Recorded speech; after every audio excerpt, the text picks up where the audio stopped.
everybody. Today we're going to have the next tasting of my used yeast 1.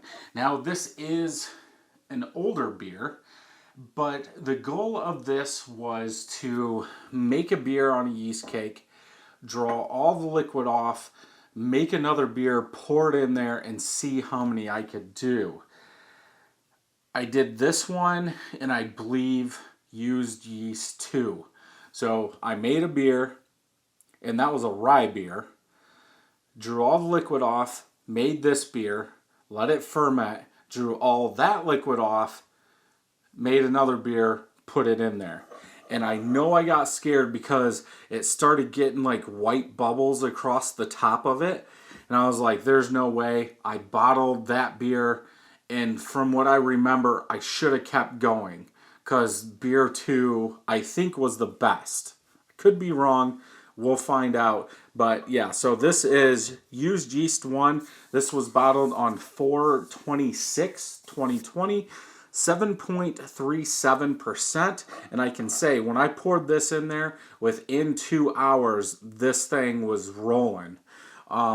So I didn't put down what Beersmith had, but I'm guessing it was around 5.5 to 6 in there. So on this one, small batch, 1.25 gallons into the carboy, 1 pound, 12 ounces of two-row, 5 ounces of flaked rye, 4 ounces of cherry wood smoked malt for the hops, 1 hour boil, 0.15 ounces of Warrior at 60, 0.48 ounces of Motueka at 15, 0.25 ounces of Centennial at 10, 0.25 ounces of Amarillo at Flame Out, and this is USO5 yeast.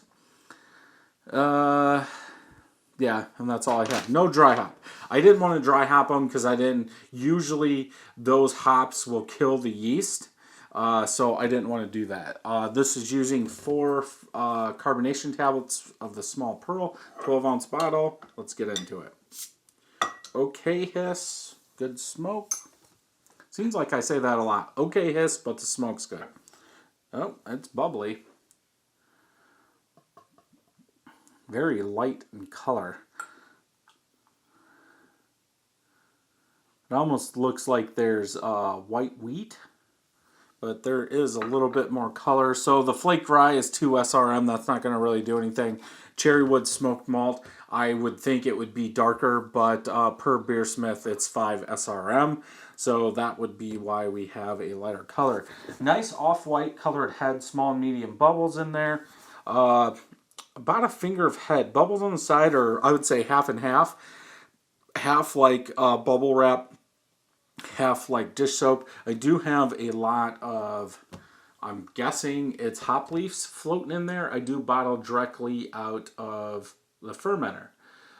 Golden, little dirty golden color, lots and lots of bubbles coming up. These glasses are etched, a little haziness in there. I would say light to medium haze. Let's go with light because I can see the light box pretty well. The outline of it. Anyway, yeah, lots of crap floating in there. Let's go ahead and smell. Malt. Now this beer is 9 months old. Somewhere in there, almost 9 months old. Citrus, like an orange citrus.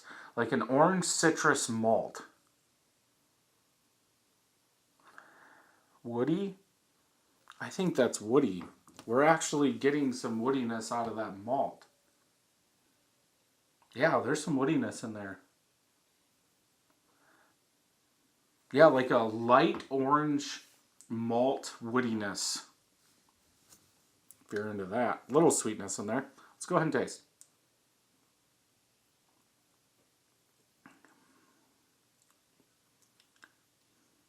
That is weird.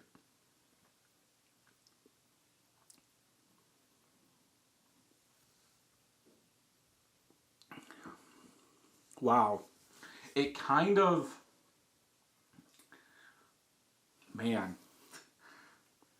Well, I can say if you want cherrywood smoked in your beer, definitely let it age.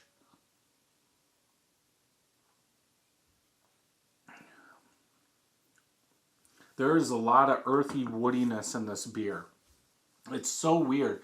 Like that woodiness, it's almost like an oak, like a barrel aged imperial stout, just way thinner and not as much bitterness in there. Like it is all over. Like I wouldn't say it's like I'm eating wood.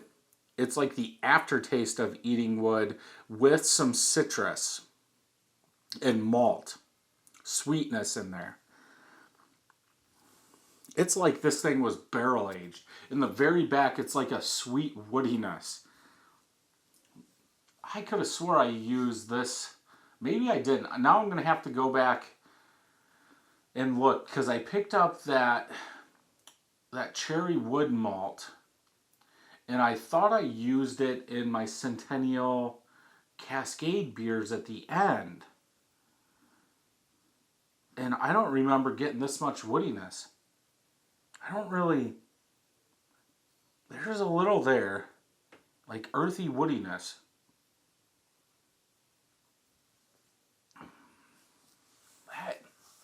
There's a lot of sweetness in there, and that's high ABV. That's almost a double IPA. Flaked rye, I guess it could add a touch of spiciness. Body could be a little bit more head staying around.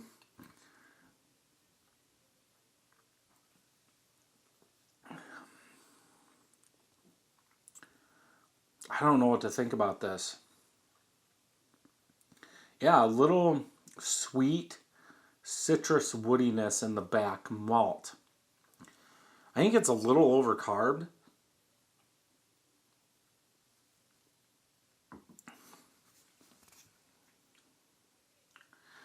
Yeah, like it's a woody malt, light, sweet woody malt up front. Goes back, a little bitterness is added, but you still get that woodiness, almost like an earthy woodiness. I don't know why, but I want to say like Cascade malts or hops, but that would be like a floral citrus, and this is using Centennial.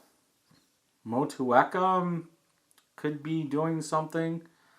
I believe this is mainly that woodiness is coming from the malt. I'm guessing. I don't know. I guess I'll have to make some more Motueka beers. I'm going to say it's good. It sounds very weird. Very smooth. Yeah, like a woody sweetness with some citrus, maltiness. I'm guessing the flaked rye is adding a touch of spice, a touch of body, just to put it in there.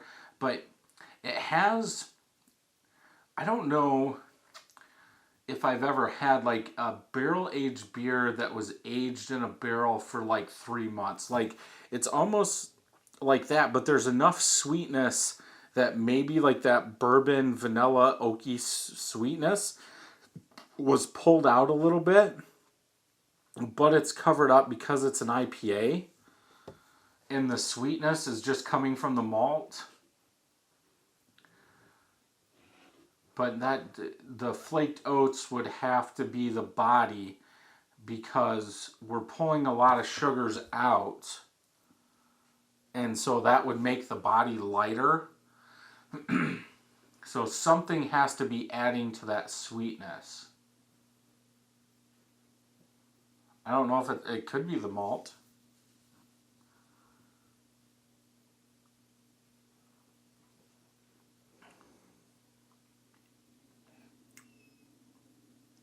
Maybe it's because it's 9 months old. So that honey malt sweetness is taking over, like we've seen in a couple of the other beers or home brews that have been 9 to 14 months old. So maybe that's going in there, but this definitely has some wood in there. Let me know if you've used that cherry smoked wood malt and what you used it in, but this is definitely a drinker. I like it. I don't know how many of them I could drink, but that alcohol level is covered up pretty good. So if you like this review, check some more out over here. And until next time, happy brewing.